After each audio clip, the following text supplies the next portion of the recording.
Hello friends, welcome back to my YouTube video on Introduction to MATLAB. This is my third lecture on the MATLAB. So I think no need of my introductions and directly I'll go with uh, MATLAB programming here and let me open the MATLAB tool directly. Okay, this was the last class operations that we performed. A few of the arithmetic and logical operations that was performed. So the last class we were performed only with respect to the the single data. Okay, now we'll try to see how to declare an array and how to fetch the content from the array.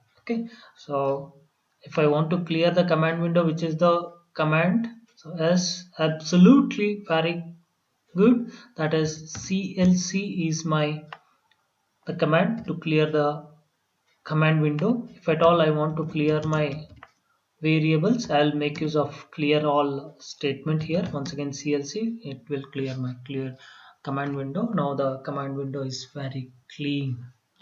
Okay, now let me try to declare how to if I want to declare a as an array. So even here, it is not required to say int a of in the bracket how many elements I am trying to write as you used to do or as you used to perform in your C programming or C++ programming. It is not required. Directly, I'll make use of two big brackets here, open bracket and close bracket. Within this, I'll just go on inserting the elements 1, comma 3, 4, 5, 7, 9, 10. Okay, that's fine. So now I have a few elements, and that is 1, 3, 4, 5, 7. Now this is what we call it as array of elements A. Now when I press enter, A equal to 1, 3, 4, 5, 7, 9, 10. That's it. So if at all I want to fetch the content here, so make sure that the MATLAB indexing starts from 1, not 0. It means if I want to fetch the first content, so I should say, so let me say x equal to a of 1. So what will be my x value? It is 1, not 3, because okay, I'm sorry, x equal to, I should use a small bracket here, x equal to a of 1 which indicates the first elements of my array A. So normally what happens in the C, you will be very comfortable with C programming and you have an understanding that the indexing starts from 0 and you try to fetch this content by writing A of 0. So if you try to write A of 0, what happens once you see here, so this causes attempt to 0 because the indexing must be a positive integer or a logical value. So when I say that positive integer, it has to start with a 1, not with a 0. And similarly, if I want to fetch the content of 5, so this will be content 5, this will be 1, 2, 3, 4. I should write a of 4 here. Or let me take a different variable y equal to a of 4, right? So yeah, y equal to 5.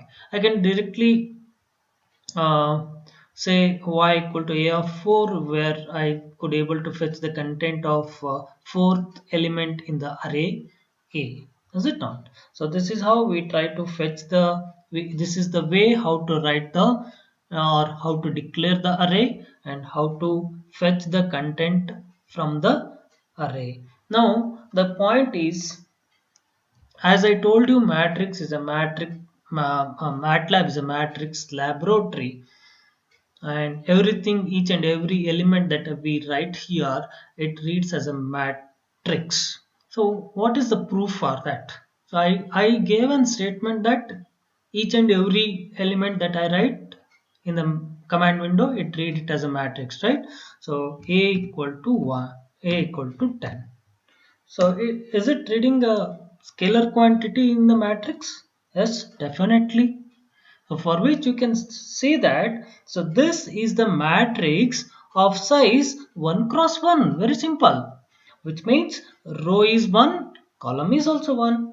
So to check this, yes, you have whether you may be feeling that whether I'm telling truth or not a correct answer. So for which you can verify or cross verify my statement. So you have a one more command in the MATLAB, that is size of any variable. Now I am trying to see size of the variable a, which means that the size a will give me what is the size of this matrix. Oh, this is the answer. By default variable of MATLAB is INS, and this is 1 cross 1.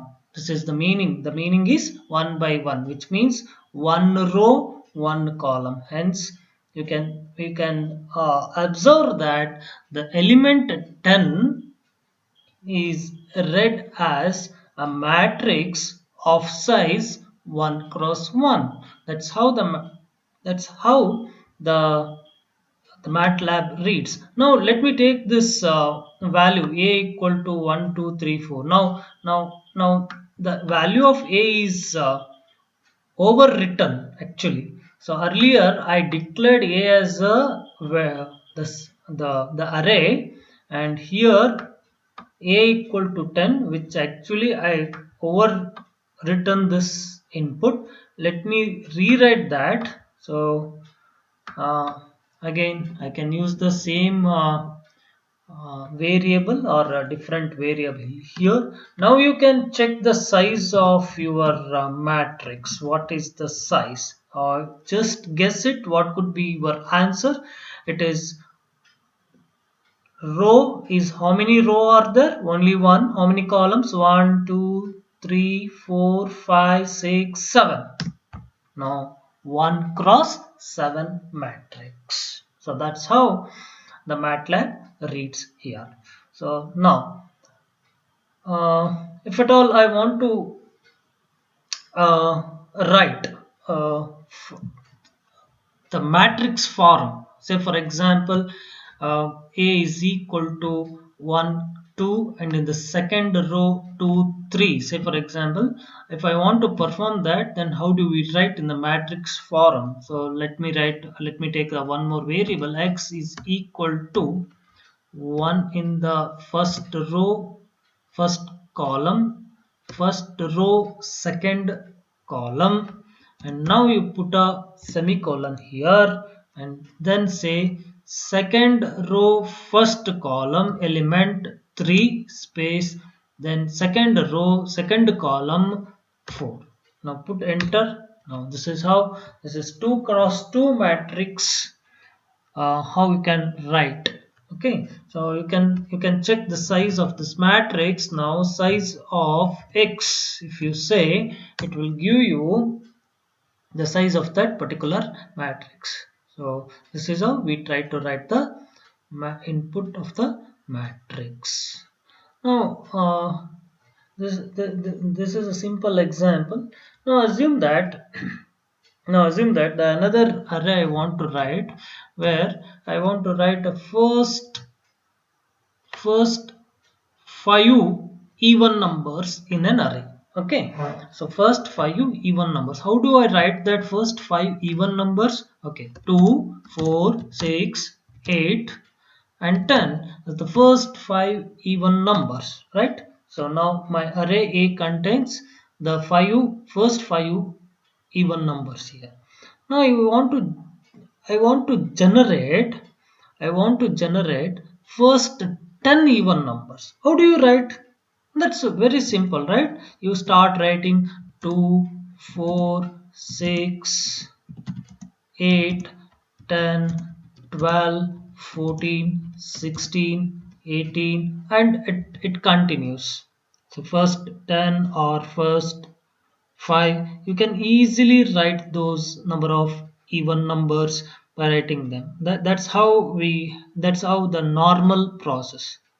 Now if I ask you to generate first 100 even numbers, first 100 even numbers, you cannot write simply go on writing 2, 4, 6, 8, 10, 12, right? So you cannot do it. So there must be some simple logic to write that, right? So that's where we have another operator where my first number is to write first number, it is 2. Now what is the step size for next even number? It is 2, right? After 2, then once again I add the value 2 for it, until how many values you need? 100 values or 10 values, let me assume. So what happens, you see here? Oh, so it will going to get up till 10 value, starting with the 2, in step size of 2, it will going to generate the even numbers. Now this is very simple. Another way to go with another example. Let me generate first 100 numbers. First 100 numbers. How do you write a first 100 array? 1, 2, 3, so on till 100. Is it possible to go on writing this in this fashion? No, isn't it? So let me write a simple logic here. The first element is 1 in steps of 1. The next increment value. Here the middle one is increment, then semicolon, the last value is 100. Right. Okay, you could able to generate first 100 values in steps of 1, 1, 2, 3, 4, 5, 6, so on. Now if I want to generate the first 50 odd numbers, then I just say in steps of 2, and then I say till 50, and I can able to see these many number of odd numbers only. Is it not? So this is the operator, the colon operator, and this is where we take a logic to indicate the first number, what should be the step size, and what should be the last value. Okay, so with this guys, today we learnt about the few important concept, that is how to declare an array, how to read the individual value of that array, and another important point is MATLAB does not point, or MATLAB is don't have a zero indexing here. It always start with a positive integer or a logical number. And we got to know about another important the MATLAB command, that is size, so which indicates the size of that particular matrix, and the importance of colon operator, how do we increase the values or step size. Okay, with this we will stop the session for the day, and we'll continue the next few more important the commands of MATLAB in the forthcoming session. Please stay tuned for my channel and please subscribe. Thank you very much.